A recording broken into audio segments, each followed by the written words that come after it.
الحمد للہ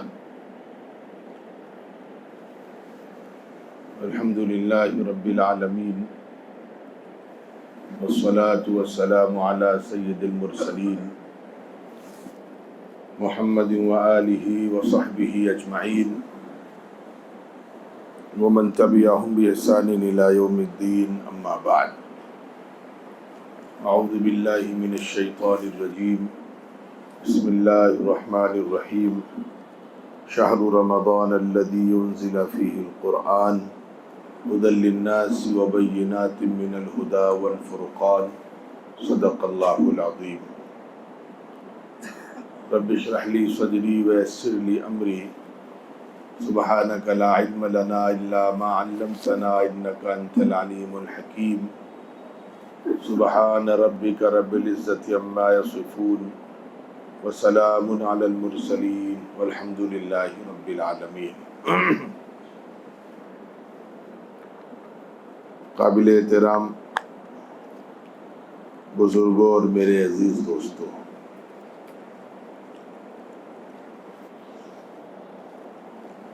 آپ تمام حضرات کو پوری امت مسلمہ کو میری طرف سے اور اس ادارے کی طرف سے رمضان شریف کی مبارکباد۔ یہ رمضان شریف کی آج پہلی تاریخ ہے اور پہلا جمعہ بھی ہے۔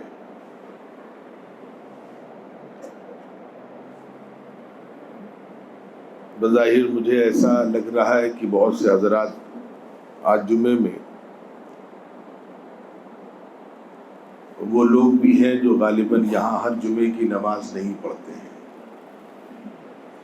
اور ایک بڑا طبقہ وہ ہے جو پابندی سے جمعے کی نماز یہیں ادا کرتا ہے۔ اس لیے میں اپنی بات شروع کرنے سے پہلے جو لوگ نئے ہیں یا کبھی کبھی یہاں جمعے کی نماز ادا کرتے ہیں، ان کو یہاں کے نظام کے بارے میں خبر دے دوں کہ جو حضرات بعد میں تشریف لا رہے ہیں وہ اپنی جگہوں پر بیٹھ جائیں۔ انشاءاللہ یہاں پر ایک ترتیب یہ ہے کہ 1:25 پر، اور جب مجمع زیادہ ہوتا ہے تو میں کوشش کرتا ہوں 1:24 پر ہی بات مکمل ہو جائے، تو 5 منٹ اور 6 منٹ کا موقع آپ حضرات کو اور ہمارے لیے بھی، سب کے لیے اس لیے فارغ کیا گیا ہے تاکہ اس میں ہم اپنی سنتیں ادا کر سکیں۔ حضور پاک علیہ الصلوۃ والسلام کے ایک بڑے مشہور صحابی ہیں جن کا نام ہے حضرت سلمان فارسی رضی اللہ تعالیٰ عنہ۔ سلمان نام ہے، فارس کے رہنے والے ہیں۔ فارس جسے آپ آج ایران کہتے ہیں، اسے اس دور میں فارس کہا جاتا تھا، اور اسی لیے جو زبان ایران میں بولی جاتی ہے اس کو ایرانی زبان نہ کہہ کے فارسی زبان کہتے ہیں۔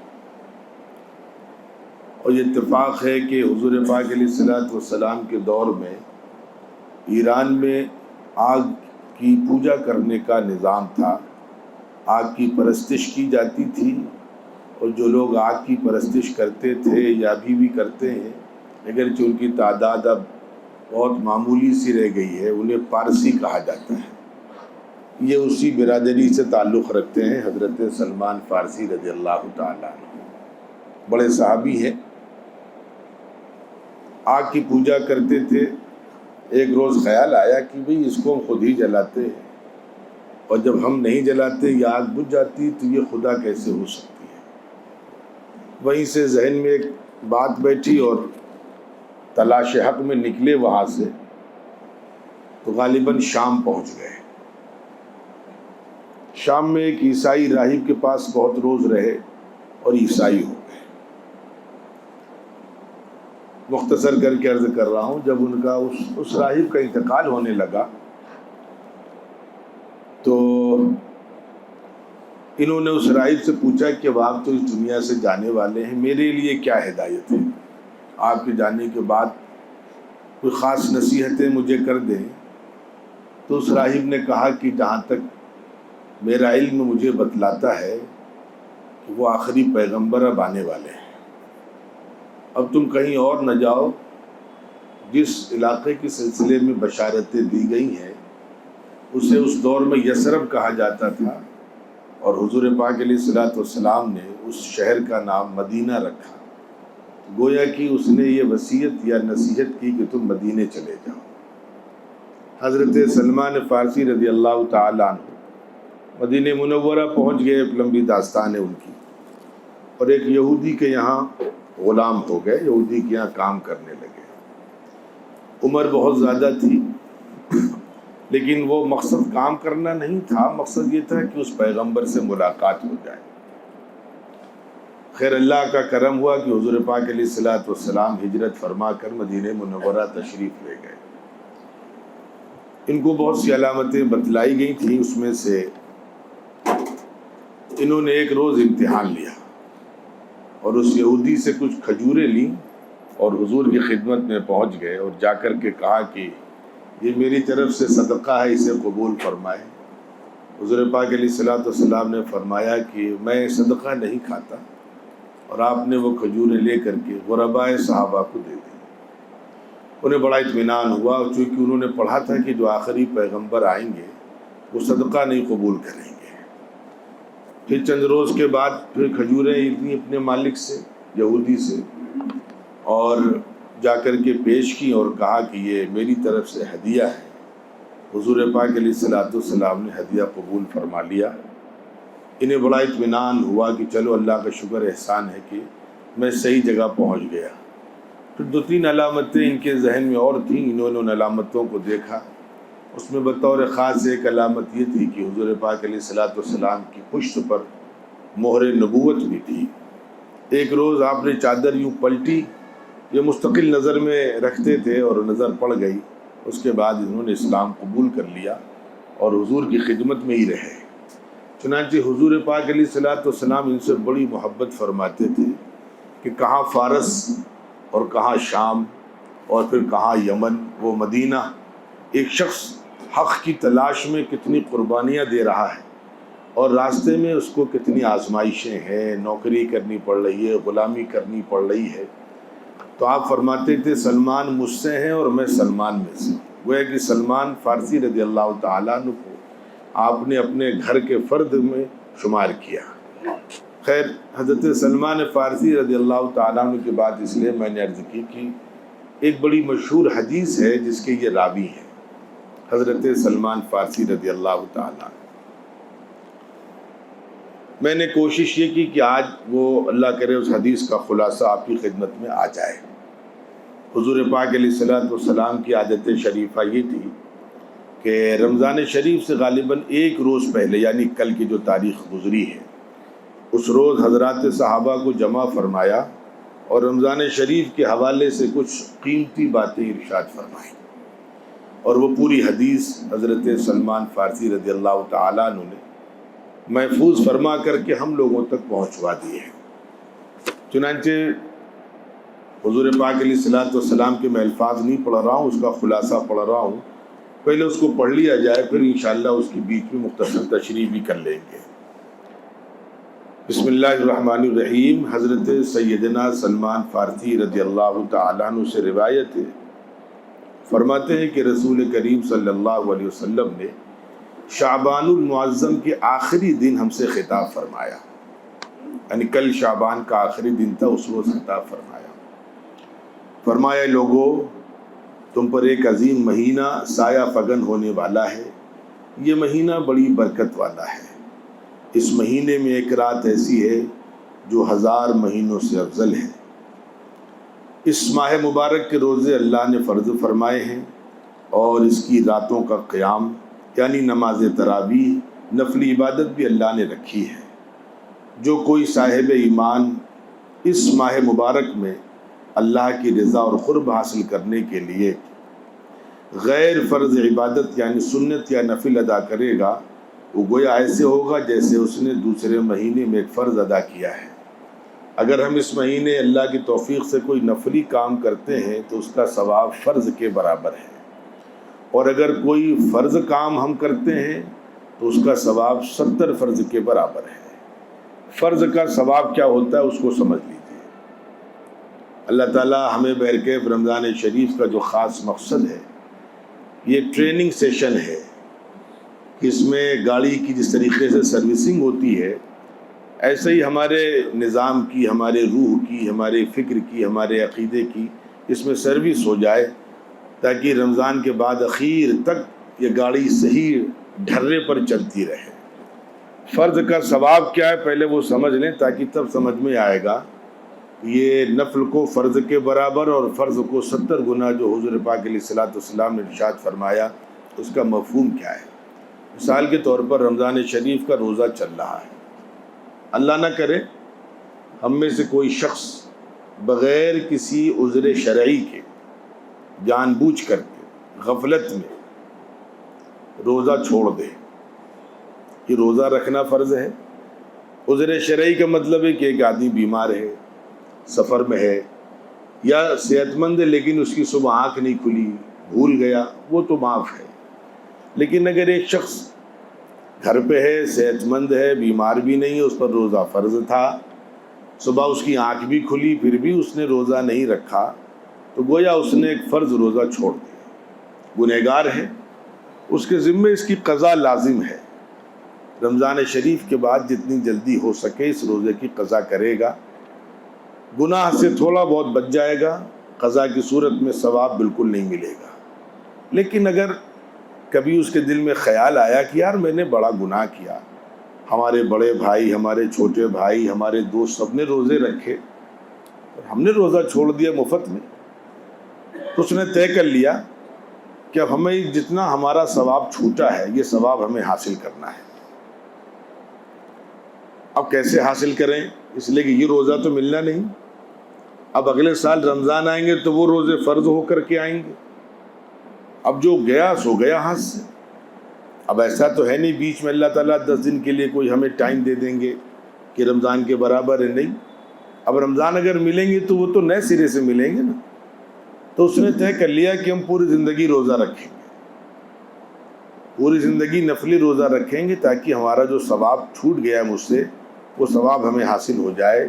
تو علماء نے لکھا ہے اگر پوری زندگی بھی روزہ رکھے، میں بہت ٹھہر کر کے اسی لیے حدیث کی تشریح کر رہا ہوں، پوری زندگی بھی روزہ رکھے تب بھی اسے اتنا ثواب نہیں ملے گا جتنا ایک فرض روزہ رکھنے پر اسے ثواب ملتا ہے۔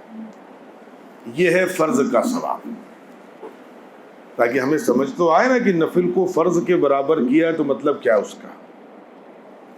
ایسے ہی فرض نمازوں کا مسئلہ بھی ہے، اللہ تعالیٰ معاف کرے کسی نے فجر کی نماز اگر چھوڑ دی جان بوجھ کر کے، اور پھر وہ سوچے کہ ساری زندگی ہم نفل پڑھیں گے تاکہ وہ جو ثواب ہمارا چھوٹا ہے وہ برابر ہو جائے، لیول میں آ جائے، تو ثواب کبھی برابر میں نہیں آئے گا۔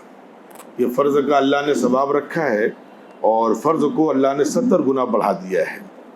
پھر آگے حضور پاک علیہ الصلوۃ والسلام ارشاد فرماتے ہیں یہ صبر کا مہینہ ہے اور صبر کا ثواب جنت ہے۔ انہی صبر والوں کے لیے اللہ تعالیٰ کی طرف سے سلامتی ہے۔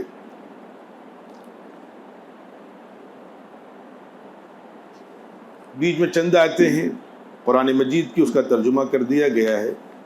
اور جنہوں نے صبر کیا، اپنے رب کی رضا چاہنے اور نماز کو قائم رکھی، اور ہمارے دیے ہوئے رزق میں سے ہماری راہ میں چھپے اور ظاہر کچھ خرچ کیا، اور برائی کا بدلہ بھلائی کر کے ٹالتے ہیں، ان کے لیے پچھلے گھر کا نفع ہے، بسنے کے باغ ہیں جس میں وہ داخل ہوں گے، اور جو ان کے باپ دادا اور بیوی اور اولاد میں لائق ہوں گے، اور فرشتے ہر دروازے سے ان پر یہ کہتے ہوئے آئیں گے سلامتی ہو تم پر تمہارے صبر کا بدلہ، تو پچھلا گھر کیا خوبی ملا ہے۔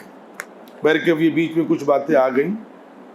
آگے اللہ کے رسول صلی اللہ علیہ وسلم فرما رہے ہیں یہ ہمدردی اور غمخواری کا مہینہ ہے، اور یہی وہ ماہ مبارک ہے جس میں مومن بندوں کے رزق میں اضافہ کر دیا جاتا ہے۔ اس مہینے میں جو صاحب ایمان کسی ایمان والے کا روزہ افطار کرائے گا تو اس کے لیے 3 اجر ہیں۔ نمبر 1، اس کے لیے اس کے گناہوں کی بخشش ہوگی، اس کی گردن جہنم کی آگ سے آزاد ہوگی اور اس کو روزے دار کی طرح ثواب ملے گا بغیر اس کے کہ روزہ دار کے ثواب میں کوئی کمی ہو۔ اللہ کی ذات بڑی کریم ہے، اللہ نے ہمارے لیے بہت سے راستے کھولے۔ حضرت موسیٰ علیہ السلام نے اللہ سے پوچھا، اللہ ہمیں کوئی خاص وظیفہ بتائیے جس کے ذریعے سے ہم دعا مانگیں تو ہماری دعا ہمیشہ قبول ہو۔ تو اللہ نے کہا کہ اس زبان سے دعا مانگا کرو جس زبان سے تم نے گناہ نہ کیا۔ تو موسیٰ علیہ السلام نے کہا اللہ زبان تو آپ نے ایک ہی دی ہے، اب گناہ ہو یا نیکی وہ تو اسی سے ہے۔ تو اللہ نے اس کا طریقہ بتلایا کہ اس کی شکل یہ ہے کہ تم دوسروں کے لیے دعائیں مانگو اور اپنے لیے دوسروں سے دعائیں کرواؤ۔ میری زبان میرے لیے بہت گندی ہے، اگر میں نے جھوٹ بولا ہے، گالی بکی ہے، غیبت کی تو اس کا گناہ میرے حصے میں آئے گا، آپ کے حصے میں نہیں آئے گا۔ لیکن میں اپنی زبان سے اگر آپ کے لیے دعا کروں گا تو آپ کے لیے میری زبان بالکل پاک اور صاف ہے۔ ایسے آپ میرے لیے دعا کریں گے، آپ کی زبان آپ کے لیے گندی ہوگی لیکن میرے لیے پاک اور صاف ہوگی۔ تو جس طرح دعا قبول کرانے کا طریقہ بتلایا گیا کہ دوسروں کے لیے دعائیں کرو، ایسے ہی روزے کا ثواب حاصل کرنے کا طریقہ بتلایا گیا۔ کون انسان ہے جو دعویٰ کر سکتا ہے کہ میں نے دن میں روزہ رکھا اور روزے کا پورا حق ادا کر دیا؟ کوئی نہیں کر سکتا۔ نماز میں اسی لیے سب سے اخیر میں آپ نماز جب پڑھتے ہیں تو سب سے اخیر میں ایک دعا پڑھتے ہیں، اللہم انی ظلمت نفسی ظلماً کثیرا۔ اس کا ترجمہ مختصر سے یہ ہے، اللہ ہم نے اپنے اوپر بڑا ظلم کیا۔ تو سوال پیدا ہوتا ہے ہم نماز پڑھ رہے تھے، یہ کون سا ظلم تھا؟ نماز میں تھے، نماز پڑھ کر کوئی ظلم تھوڑی کیا۔ تو اس کی تشریح علماء نے لکھی کہ ظلم کا مطلب یہ ہے کہ نماز کا جو حق تھا وہ ادا نہیں ہوا۔ یہ نماز اس لائق نہیں کہ ہم آپ سے گزارش کریں اسے قبول فرما لیجئے، اس میں دکان کا خیال آیا، اس میں پچھلی زندگی آئی، اس میں آگے کے مقاصد آئے، اس میں گناہ کے بھی خیال آئے، اس میں پتہ نہیں بدگمانیاں بھی ہوئی، نماز میں کیا کچھ نہیں ہوا۔ اس لیے بآخر میں اللہ سے دعا مانگتا ہے اللہ کا بندہ، اللہ مجھ سے حق ادا نہیں ہوا۔ چنانچہ روزے کا کون حق ادا کر سکتا ہے؟ لیکن ایک بڑی خوبصورت شکل حضور پاک علیہ السلام نے بتلا دی، آپ دوسروں کو روزہ کرا دیں تو اس کے روزے کا پورا ثواب آپ کو مل جائے گا۔ اسی لیے عرب جب جائیے کبھی عمرے میں، اور وہاں حج کے موقع پر تو نہیں، عمرے کے موقع پر، تو آپ دیکھیے عرب کے بچے بلا کر کے زبردستی گزارش کرتے ہیں، منت سماجت کرتے ہیں، میرے دسترخوان پہ روزہ افطار کر لیجیے، اس لیے تاکہ آپ کی روزوں کا ثواب مجھے مل جائے اور میرے روزہ قبول ہو جائے۔ تو اللہ رب العزت نے یہ 3 اجر و ثواب رکھے ہیں۔ اب یہاں پر ایک صحابی نے حضور پاک علیہ السلام سے ایک سوال کر لیا کہ اللہ کے رسول، اگر کسی کے پاس روزہ کرانے کے لیے انتظام نے، خود غریب آدمی ہے، تو کیا کریں؟ تو حضور پاک علیہ السلام نے فرمایا ایک کھجور کھلا دو۔ فرمایا کھجور بھی نہیں ہے تو کہا پانی پلا دو۔ پانی پلانے پر بھی وہی اجر ہے جو پورا آپ کسی کو کھانا کھلا رہے ہیں یا روزے کا انتظام کر رہے ہیں۔ پھر کہ بیچ کی میں بات جلدی سے ایک عرض کر دوں، پھر انشاءاللہ اللہ توفیق دیں گے تو پورا کروں گا، ورنہ اگلے جمعے میں انشاءاللہ بات کروں گا۔ اس رمضان شریف چونکہ بات آگے نکل جائے گی، ہم انشاءاللہ آپ سے ملاقات تب کریں گے تب 8 رمضان ہو چکے ہوں گے، تو دوسرے مضامین ہمارے سامنے آئیں گے۔ ابھی میرے پاس 10-12 منٹ کا وقت ہے، ایک مضمون مکمل کرنا ہے کہ ہمارے یہاں اللہ کا شکر رمضان کے حوالے سے جیسا کہ ہم نے پڑھا، اسی حدیث میں 2 عبادتیں بتلائی گئی، ایک دن کی عبادت ہے، ایک رات کی عبادت۔ دن کی عبادت روزہ ہے اور رات کی عبادت ہے تراویح، نماز، قرآن۔ تراویح کیوں اللہ نے رکھی ہے؟ تراویح رکھنے کے 2 مقصد ہیں، میں جلدی عرض کر رہا ہوں۔ ایک مقصد تو جس کا تعلق حفاظ سے ہے، قرآن کی حفاظت سے ہے۔ اگر تراویح نہ ہو تو ہم جیسے ہزاروں حافظ قرآن مجید بھول جائیں گے۔ تراویح کے ذریعے سے اللہ کا شکر ہے کہ ایک حافظ کا قرآن محفوظ ہوتا ہے، اور بالعموم اس طریقے سے اللہ رب العزت نے قرآن کی حفاظت کا سامان کیا۔ اسی لیے ہمارے ایک استاد سے ندوہ ان کا انتقال ہو گیا، وہ فرماتے تھے جو 1 سال تراویح نہ سنائے وہ آدھا حافظ، اور جو اگلے سال بھی نہ سنائے اس کا خدا حافظ۔ آپ دیکھیں گے بہت سے حفاظ ہیں جو حفظ بھول گئے اسی غفلت کی وجہ سے کہ رمضان میں تراویح میں انہوں نے ذرا سی غفلت برتی، دوسری مصروفیات کو آگے رکھا، قرآن کو پیچھے کیا تو قرآن ہاتھ سے نکل گیا۔ تو تراویح کا ایک مقصد تو حفظ قرآن کی حفاظت ہے۔ دوسرا مقصد کیا ہے؟ عوام کو قرآن سے جوڑنا۔ قرآن اللہ نے کیوں نازل کیا ہے، کیا وجہ ہے، اس میں کیا پیغام ہے۔ اب الگ بات ہے کہ اللہ تعالیٰ حفاظت فرمائے، ہم نہ پہلے مقصد کو پورا کر پاتے ہیں نہ دوسرے مقصد کو پورا کر پاتے ہیں۔ اس کی ایک شکل سمجھ لیں۔ اب لفظ تراویح پہ آ جائیں تاکہ میں پورا تراویح کا چیپٹر کمپلیٹ کر سکوں۔ تراویح عربی کا لفظ ہے، اس کے دو لفظ ہیں، چونکہ اب آپ برکیف مدرسے میں نہیں بیٹھے اس لیے پوری تشریح نہیں کر رہا ہوں۔ اس کا اصل لفظ ہے ترویحۃ، اور اس سے لفظ بنا ہے تراویح۔ تراویح کے معنی آرام و راحت، آرام و راحت والی نماز، یہ تراویح کا مطلب ہوا، اور ہم نے اس کو مصیبت کی نماز بنا دیا ہے۔ اب میں آپ کے سامنے چند مثالیں رکھ رہا ہوں کہ اگر ہم چاہیں اس کو آرام و راحت کی نماز بنانا تو کیسے یہ آرام و راحت کی نماز بنے گی۔ کوئی آئیڈیل ہونا چاہیے، کوئی نمونہ ہونا چاہیے۔ ایک سمپل آئیڈیل آپ کے سامنے رکھ رہا ہوں، ساؤتھ انڈیا کی مثال بعد میں دوں گا، پہلے حرم شریف کی مثال آپ لے لیجیے۔ اگر حرم شریف کے طرز پر ہمارے ہندوستان کے ہر شہر میں تراویح کا نظام قائم ہو جائے تو انشاءاللہ یہ نماز جو ہم نے مصیبت کی بنا لی ہے یہ آرام و راحت کی نماز بن جائے گی۔ نمبر ایک، حرم شریف میں آپ پہلے امام کو لیں۔ قرآن جو شخص پڑھتا ہے وہ کتنا خوبصورت قرآن پڑھتا ہے، اس لیے آپ جب بھی اپنے یہاں تراویح میں کسی امام کا، کسی تراویح پڑھانے والے حافظ کا انتخاب کریں تو اس پر خاص توجہ ہو کہ وہ قرآن بہت عمدہ پڑھتا ہو، نمبر ایک۔ نمبر دو، حرم شریف کی ترتیب یہ ہے کہ 29 روز میں قرآن میں تراویح میں قرآن کا دور مکمل ہوتا ہے۔ آپ ہندوستان میں 29 روز میں نہیں کر سکتے، 27 روز میں کریے، 27 روز میں تراویح کا دور مکمل کریے۔ 6 دن، 8 دن، 10 دن، 15 دن، 20 دن یہ مصیبت کے ہیں۔ 27 کی ترتیب پر آ جائیے، 29 نہ کریے۔ چلیے، دو باتیں۔ نمبر 3، حرم شریف میں ایک امام تراویح نہیں پڑھاتا، کبھی 8 رکعتیں ہیں، کبھی 10 رکعتیں ہیں، کبھی 4 رکعتیں، 2 3 4 امام مل کر کے قرآن پڑھتے ہیں۔ اس میں کیا ہوتا ہے کہ ایک شخص پڑھنے کے لیے کھڑا ہوا، آپ تجربہ کریں گے، آپ پڑھنا شروع کریں گے، پہلے بہت اچھے انداز سے آپ کی زبان چلے گی، آدھے پارے کے بعد سستی آنے لگے گی، الفاظ پھنسنے لگیں گے، وہ روانی نہیں رہ پائے گی جو روانی شروع میں آپ کے پاس رہتی ہے۔ جب 3 4 حافظ مل کر کے پڑھتے ہیں تو کسی کے حصے میں آدھا پارا، کسی کے حصے میں پاؤ پارا، کسی کے حصے میں 2 رکوع آئیں گے، تو جس روانی سے حافظ پڑھے گا انشاءاللہ آپ کو بالکل تکان محسوس نہیں ہوگی۔ یہ 3 ترتیبیں پورے شہر میں اگر یہ ترتیب بن جائے گی تو آسانی کیا ہوگی۔ ابھی کیا پریشانی ہے کہ منشی پلیا میں نماز ہم پڑھ رہے ہیں، اور منشی پلیا میں اب مجبوری ہے کہ عشاء یہیں پڑھنی ہے، کوئی کام امین آباد میں، کوئی کام چوک میں ہے، کوئی کام نخاس میں، جا نہیں سکتے، کام چھوٹ جاتا ہے۔ لیکن اگر پورے شہر کی ترتیب یہی ہے، ہر جگہ ایک ہی نظام سے قرآن چل رہا ہے، تو ہم جہاں ہیں وہیں شامل ہو جائیں گے نماز میں، عشاء پڑھیں گے، وہاں تراویح پڑھ لیں گے انشاءاللہ العزیز، عشاء کے ساتھ تراویح پڑھیں گے، ہماری تراویح مل جائے گی، چھوٹے گی نہیں۔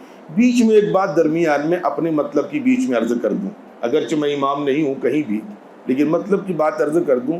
آپ حضرات اماموں سے کہتے ہیں کہ ارے یار 5 ٹائم کی نماز ہی تو پڑھاتے ہو۔ آپ ذرا سوچئے، آپ کا ایک ٹائم کی نماز پڑھنا ایک مسجد میں پابندی سے 15 دن 20 دن کتنا مصیبت کا ہے، اور امام کو سال بھر پڑھنا ہے وہاں پر، اور 5 بار پڑھنا ہے، کوئی ذمہ داری نہیں ہے۔ آپ کیا کہتے ہیں، کہیں جانا پڑ سکتا تو امام کو نہیں جانا پڑ سکتا، کوئی بیمار ہو سکتا نہیں، امام کیا کوئی بیماری نہیں آتی، وہ تو انسان ہے ہی نہیں، کوئی دوسری مخلوق ہے بیچارہ وہ۔ آپ ایک مسجد میں سال بھر میں 15 دن کبھی 20 دن مشکل سے ایک نماز کے پابند ہوتے ہیں، ظہر تو کہیں، عصر کہیں، مغرب کہیں، فجر کہیں، عشاء میں آپ نے پابندی کی، کسی ایک مسجد کو پکڑ لیا۔ اب آپ 10 دن آپ دیکھیے، آدھے کام چھوڑ کے آپ بھاگتے ہیں، وضو آدھا کر کے بھاگتے ہیں، آدھا وہاں کر لیں گے چل کے، نماز نہیں چھوٹ جائے گی، اگلے صف میں جگہ نہیں ملے گی۔ تو آپ سوچئے کہ ایک ٹائم کی نماز کی پابندی جب ایک مسجد سے آپ بن گئے، اسی لیے جو لوگ کہا کرتے ہیں کہ مولانا آپ 5 ٹائم سے نماز پڑھاتے ہیں، میں ان سے ایک بات کہتا ہوں، چلو میں 5 ٹائم کی پابندی کروں گا، تم روزانہ عصر کی نماز میرے ساتھ اس مسجد میں پڑھو، بس اور کچھ نہیں، صرف عصر کی میرے ساتھ اس مسجد میں پڑھ کے دکھلاؤ، میں مفت میں امامت کروں گا۔ میں امام نہیں ہوں، میں ایک بات کہہ رہا ہوں، میں تنخواہ نہیں لوں گا، لیکن سال بھر اسی مسجد میں تم کو عصر کی نماز پڑھنی، بس اور کچھ نہیں۔ ابھی اندازہ لگے گا کہ امام کی 5 ٹائم کی ڈیوٹی نا وہ 5 منٹ کی جو لگتی ہے 24 گھنٹے سے زیادہ بھاری ہوتی ہے. خیر میں دوسرے موضوع پر چلا گیا تھا. تو یہ چند کام اگر ہم کر لیں گے انشاءاللہ العزیز تو جو راحت والی نماز ہے راحت والی نماز بن جائے گی. لیکن دوسرا مقصد تو رہ گیا نا. ابھی دوسرا مقصد کون سا؟ میں نے کہا تراویح کے 2 مقاصد ہیں. ایک مقصد تراویح کا یہ ہے کہ قرآن کی حفاظت ہوتی رہے, اور دوسرا مقصد کیا ہے؟ عوام کا قرآن سے تعلق قائم ہو. چنانچہ میرے عزیزو, جب آپ ایک پارہ سوا پارہ پڑھیں گے, اور کبھی آپ کو اگر اندازہ کرنا ہو کہ ایک پارہ سوا پارہ کتنی جلدی گزر گیا, میں 2 جگہ بتا رہا ہوں آپ کو لکھنؤ میں, تاکہ آپ پڑھ کر کے آئیے.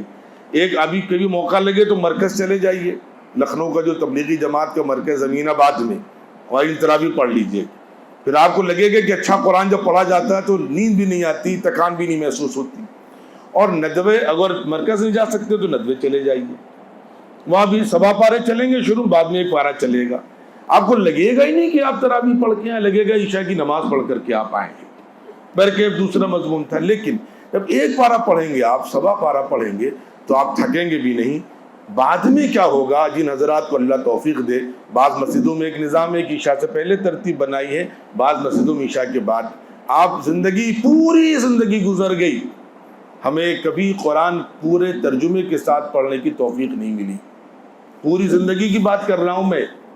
کوئی آدمی ہے یہاں اکا دکا کو چھوڑ کر کے, میں کسی کو کھڑا نہیں کر رہا ہوں, جو کہ ہاں میں نے پورا قرآن ترجمے کے ساتھ پڑھ لیا ہے؟ تو اللہ نے کہا کے لیے بھیجا تھا؟ ابا اور دادا کی سال صبح کو تھوڑی قرآن بھیجا تھا.